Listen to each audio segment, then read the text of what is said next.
Saludos desde Euronews. La pandemia nos mostró que Wuhan está muy cerca de casa, de cualquier casa, de todas las casas. De ahí la alarma, el miedo, las precauciones y las medidas tomadas ante lo que ocurre en Brasil y en la India. Van a poderlo ver en las imágenes de este resumen informativo. Verán además otro elemento añadido a la pandemia, al virus. Verán otra epidemia que es la de la pobreza y la miseria, tanto en Brasil como en la India, llámese favela o llámese casta.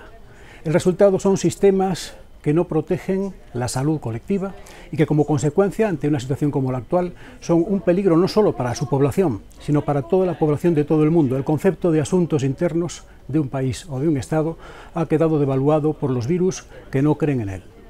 Verán también en este informativo una curiosidad política. En Madrid se están celebrando elecciones a la comunidad que son un test para lo que puede ocurrir en unas elecciones generales en España.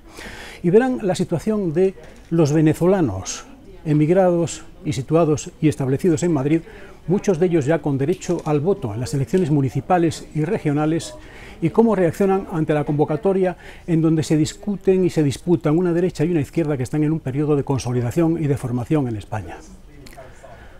Además de esto, con nuestro recuerdo a los periodistas David Beriaín, Roberto Sastre y al activista irlandés Tori Young, verán también un episodio que va a suceder y va a provocar una reacción en cascada en otros estados. Marruecos va a legalizar la marihuana. Pero tenemos bastantes piezas más, bastantes informaciones más. Les ofrecemos ahora las claves del día en 20 minutos. India se convierte, tras México, Estados Unidos y Brasil, en el cuarto país en alcanzar los 200.000 muertos por la pandemia. El Senado brasileño investiga la gestión de la pandemia de Jair Bolsonaro. Su gestión negacionista podría costarle su reelección en 2022. Dos periodistas españoles y un irlandés asesinados en Burkina Faso. Fallecieron durante un ataque a una patrulla contra la caza furtiva a la que acompañaban. El Parlamento Europeo ratifica el acuerdo del Brexit pactado con el Reino Unido el pasado mes de diciembre. Salvamento Marítimo realiza varios rescates en las costas canarias, donde en lo que va de año han muerto al menos 88 personas.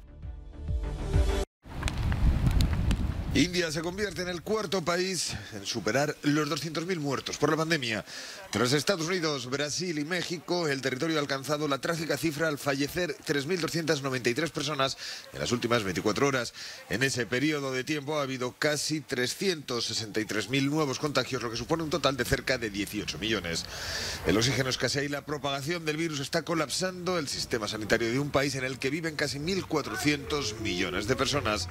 Además de la alta densidad de población, en algunos puntos del territorio los expertos señalan la relajación de las medidas como el uso de mascarilla o el distanciamiento social como algunas de las causas. Queda por determinar si hay una relación directa entre el empeoramiento de la situación y la nueva variante del coronavirus que se ha registrado. Según la base de datos GISAID, ya se ha extendido a otros 21 países. Europa ha restringido la entrada de ciudadanos procedentes de la India. Estados Unidos relaja las medidas contra la COVID-19. Con más de 95 millones de ciudadanos vacunados, alrededor de un 37% de la población, el Centro para el Control y la Prevención de Enfermedades ha anunciado que la mascarilla al aire libre ha dejado de ser obligatoria, a menos que el lugar esté muy concurrido.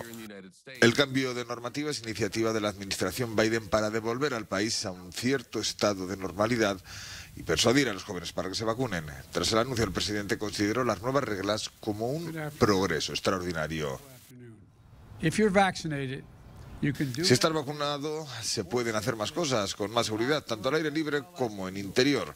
Así que para aquellos que aún no se han vacunado, especialmente si son jóvenes o piensan que no lo necesitan, esta es otra gran razón para ir a vacunarse. Ya, ahora.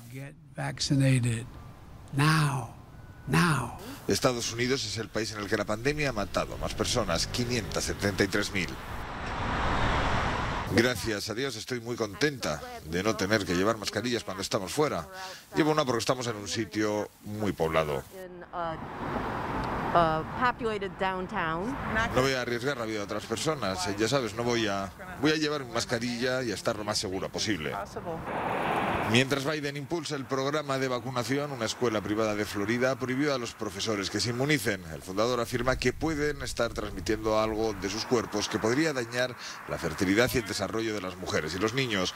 Voces críticas sostienen que la medida es un ejemplo evidente de los peligros de la desinformación.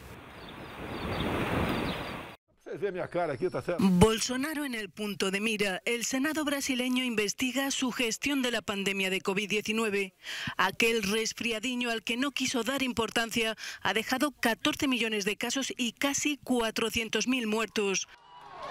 Minimizar la pandemia, desdeñar el confinamiento o la mascarilla, promover medicamentos ineficaces y los retrasos en comprar las vacunas forman parte de una calamitosa gestión de la pandemia en la que se han sucedido hasta 4 ministros de salud. Según los analistas, su gestión negacionista podría costarle a Bolsonaro su reelección en 2022.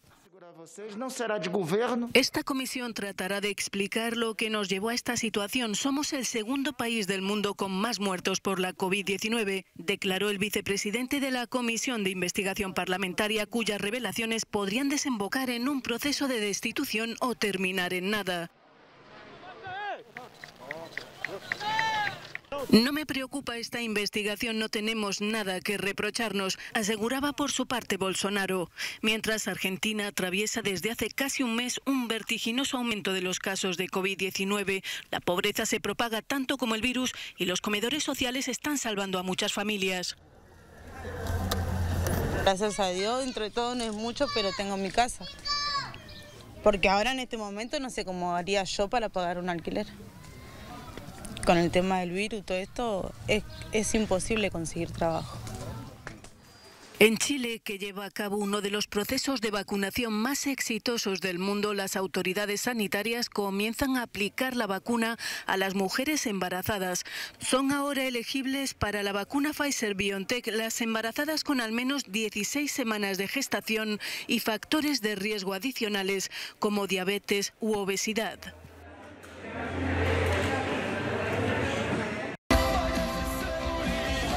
Música celestial en los oídos del mundo del espectáculo. El concierto experimental de la banda indie Love of a Lesbian, celebrado en Barcelona hace un mes, no fue foco de contagios de COVID-19, a pesar de que reunió a más de 5.000 personas y no se respetó la distancia social. Las conclusiones del estudio epidemiológico sobre este evento musical se han presentado este martes en medio de una gran expectación. No es un evento de supertransmisión, o sea, no ha habido un exceso de casos y, de hecho, analizándolo, ni siquiera ha habido signos que sugieran que durante el concierto pudiera haber habido algún riesgo de transmisión. La tasa entre los asistentes es de 131 casos por 100.000 habitantes y el grupo comparador, la tasa es de 260. El grupo comparador se ha ajustado para la misma ciudad que es Barcelona, para el mismo grupo de edad con precisión, o sea, participante por participante, y para la misma semana, porque la incidencia es variable. De hecho, tan solo 6 personas de las más de 4.500 que accedieron a proporcionar sus datos se contagiaron y 4 de ellas tienen claro que fue fuera del concierto, que tuvo lugar en el Palau de Sant Jordi. Todos los participantes en el evento fueron sometidos a un test de antígenos y todos llevaron puesta una mascarilla del tipo FFP2, aunque estuvieron bailando y saltando juntos durante el concierto. Los organizadores mejoraron la ventilación y la gestión del tránsito en aseos y bares. El concierto, concluye el estudio, no tuvo ningún impacto en la transmisión del coronavirus. Italia comienza a flexibilizar las restricciones de la pandemia. Bares y restaurantes abren sus terrazas hasta el toque de queda de las 10 de la noche y se eliminan los confinamientos perimetrales. Museos y galerías de arte vuelven a abrir tras 6 meses de encierro, al igual que los cines y teatros con aforo limitado. Si no fuera por los clientes que vienen desde hace años, no habríamos sobrevivido. Todavía estaríamos esperando la llegada del turismo, así que buena suerte, como dicen por aquí. Italia emprendió el lunes un proceso paulatino de reapertura en las 14 regiones con bajo riesgo de contagio. Sí. Tememos que los restaurantes vuelvan a cerrar. Eso nos preocupa no solo por nosotros, los clientes, sino por los dueños de los negocios. Muchos empresarios creen que algunas empresas del sector han sido tratadas injustamente. Comprendo a los compañeros que organizaron protestas recientemente.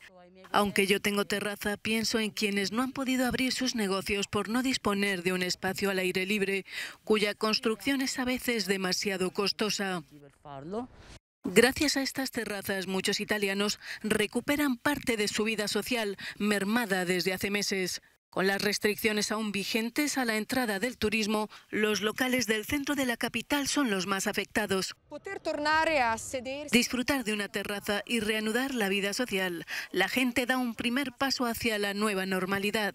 La reapertura de cines y teatros después de tantos meses también juega un papel crucial. Cines y teatros aún tienen su sala de platea semidesierta, pues muchos italianos no se arriesgan al no estar aún vacunados. Emocionada como nunca, esta joven cinéfila se ha aventurado a entrar en la sala oscura. Tengo ganas de llorar, me siento tan emocionada. Ha sido muy difícil para mí, para mucha gente que venía al cine cada semana. Es como la vuelta a las clases, pero sin nervios, simplemente estamos muy felices.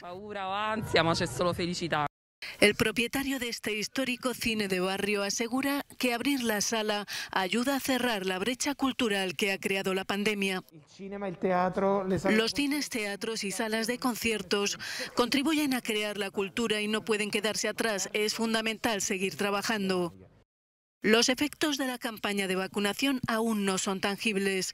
El proceso de reapertura da sus primeros pasos y aunque el Ministerio de Sanidad insiste en que está asumiendo un riesgo calculado, los italianos esperan que esta vez lo peor haya pasado y que no haya vuelta atrás. Europa prepara su despegue. Las tres mayores economías de la Unión Europea presentan sus planes de recuperación. El ministro francés de Finanzas, Bruno Le Maire, afirmó que el principal reto de la UE ahora es aplicar el plan de recuperación europeo tal y como está para no quedar rezagados de China y de Estados Unidos. Hoy la prioridad es claramente invertir masivamente, no consolidar las finanzas públicas. Hemos sacado lecciones del pasado. Volveremos a unas finanzas públicas saneadas en cuanto a la crisis de la COVID quede atrás. Pero lo que también importa es en qué se gasta esta inversión. Las normas de la UE exigen que el 37% del presupuesto se destine a la lucha contra el cambio climático y el 20% a la digitalización de la economía. El 90% del gasto del plan alemán se destina a la acción climática y a la transformación digital. Esto significa que el gobierno alemán va mucho más allá de los ambiciosos objetivos fijados por la Unión Europea. Alemania eleva su previsión de crecimiento económico para este año ante la posibilidad de que se levanten gradualmente las restricciones por coronavirus y se produzca un aumento del gasto interno. El Parlamento italiano ha aprobado este martes un plan de recuperación del coronavirus de 222.000 millones de euros. El 40% de los fondos se destinará al sur de Italia, que representa el 34% de la población del país. Todas estas medidas forman parte de nuestra visión global, reiniciar y luego acelerar la convergencia del sur de Italia, que lleva medio siglo paralizada. Italia tiene pendiente cambios estructurales largo tiempo postergados, entre ellos una reforma fiscal que el gobierno de Draghi planea realizar como parte esencial de la recuperación económica junto a los fondos europeos. Es el paso definitivo de un divorcio menos amistoso de lo que puede parecer. El Parlamento Europeo ha ratificado por una amplia mayoría el acuerdo del Brexit pactado con el Reino Unido el pasado 24 de diciembre. La votación tuvo lugar el martes, pero ha sido este miércoles cuando se han conocido los resultados. El debate duró 4 horas y media y estuvo precedido por un aplauso para decir adiós a Michel Barnier, el negociador comunitario que ha logrado mantener una cohesión que pocas veces se da entre los 27 frente a Londres. Pero las relaciones a ambos lados del Canal de la Mancha siguen siendo complejas. Pese al acuerdo, el primer ministro británico Boris Johnson levanta sospechas en Bruselas. La Unión Europea inició en marzo un procedimiento de infracción contra el gobierno de las islas por incumplimiento del texto legal. La parte más compleja tiene su origen en la condición de Irlanda del Norte como único territorio fronterizo con los 27 y un posible resurgir del conflicto del Ulster.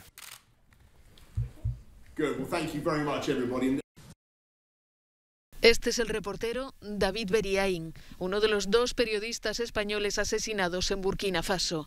El otro era el cámara Roberto Fraile, a la derecha en la imagen. Junto a ellos también falleció un reportero irlandés. Los 3 acompañaban a un convoy para realizar un reportaje sobre la caza furtiva en el país africano cuando fueron atacados por un grupo de hombres armados. Después de horas de incertidumbre, este martes el gobierno español confirmó la peor de las noticias, como la definió en un tuit el presidente del gobierno, Pedro Sánchez. Escuchamos a la ministra de Exteriores, Arantxa González Laya. Tras entrar en contacto con las autoridades burkinabés y con las familias de los desaparecidos, se confirmaría que los cadáveres encontrados en Burkina Faso corresponden a los 2 periodistas españoles. Beriaín y Fraile eran expertos en zonas peligrosas y en conflicto. En Burkina Faso viajaban en un convoy con decenas de agentes medioambientales y militares cuando cayeron en una emboscada tendida por un grupo armado que llegó a bordo de 2 furgonetas y de una decena de motos. Se encontraban en la Reserva Natural de Pama, en el este del país. Esta es una zona peligrosa por ser campo de operación habitual de grupos terroristas, de furtivos, de bandidos y de grupos yihadistas. El gobierno de Burkina Faso ha atribuido el ataque a terroristas, sin dar más detalles. El grupo yihadista de apoyo al Islam y los musulmanes, vinculado a Al-Qaeda, se ha responsabilizado de las muertes en un mensaje pendiente de verificación. Gustavo milita a la derecha española para las elecciones madrileñas del 4 de mayo. Es el ejemplo de cómo los venezolanos se han convertido en un fuerte revulsivo para la política en Madrid. Participa activamente en las redes con el lema Comunismo, Libertad, que ha difundido la candidata de los populares. Además, organiza a todos los latinos para la campaña. El hecho de que entendamos que tenemos que salir a ganar para cuidar nuestra libertad, nuestra prosperidad y nuestro futuro es lo que hace que estemos movilizados, porque ya en nuestro país lo perdimos todo. Según un estudio sobre el voto latino publicado en la revista American Behavioral Scientist, los venezolanos son muy participativos. Solamente aproximadamente 1 de cada 4 con derecho a voto no vota, y cuando votan, votan más del 70% a la derecha. Y eso lo saben el PP, Ciudadanos y Vox, que los han tenido muy en cuenta durante la campaña. La fuerza electoral del venezolano aumentará a medida que adquieran la nacionalidad. Ya hay 122.000 residentes y para estas elecciones votan unos 40.000. Una apuesta a futuro. Hablamos de que a día de hoy puede ser un 1%, pero puede ir creciendo de un 2, un 3, un 4% de la Comunidad de Madrid y, claro, hacerse una fuerza bastante importante. Hablamos de que el venezolano le gusta manifestarse, le gusta expresar sus ideas y le gusta salir a la calle. Tienes una masa crítica que puede actuar a tu favor y eso no tiene precio en un proceso electoral, porque eso no se va a traducir en el voto del venezolano nada más. Eso se va a traducir en 10 votos más. Aunque la izquierda, por el contrario, no se ha volcado con ellos en esta campaña, según los expertos, hay margen para ganar su voto en el futuro, porque aún lo puede sopesar. Falta como alguien que se siente a explicar cuáles son las diferencias entre la derecha y la izquierda europea, que no es lo mismo que nosotros entendimos en Venezuela o que nos impusieron en Venezuela. Si cada escaño cuesta unos 25.000 votos, los venezolanos podrían sumar para elegir en la Asamblea de Madrid entre 1 y 2 diputados en estas elecciones, algo importante teniendo en cuenta la disparidad de resultados que arrojan las encuestas. Pero los siguientes comicios podrían determinar el color de unos 4 escaños. Ahora son la segunda fuerza latina en población, pero si se mantiene esta tendencia de crecimiento de población y nacionalizaciones, podrían ser no solo los primeros en población, sino también los primeros con la posibilidad de votar.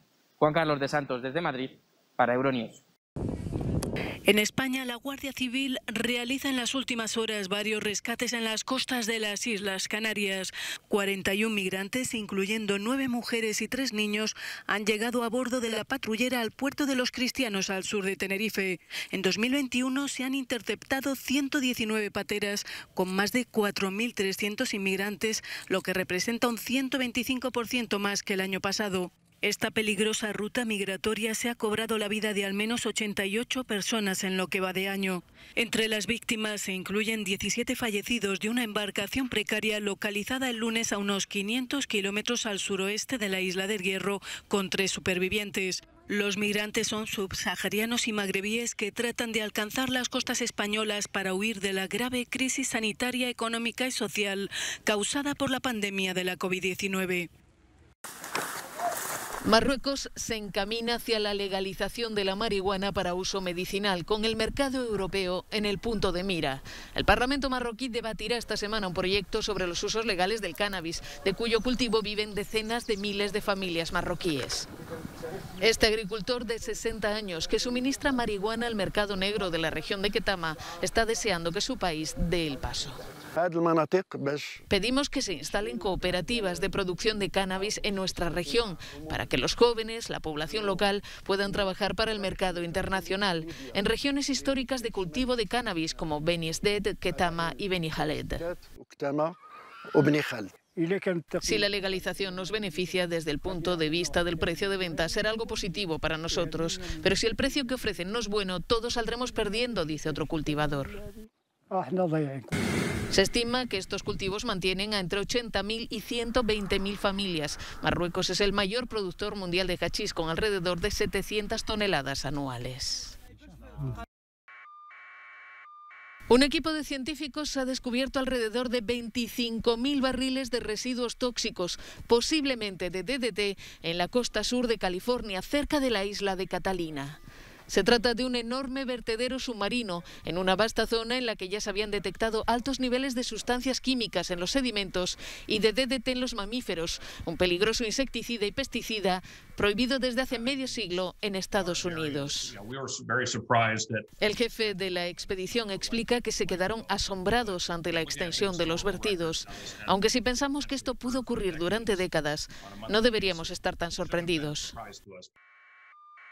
Los registros históricos de embarque muestran que las empresas industriales del sur de California utilizaron la cuenca como vertedero hasta 1972, cuando se promulgó la llamada Ley de Vertidos en el Océano.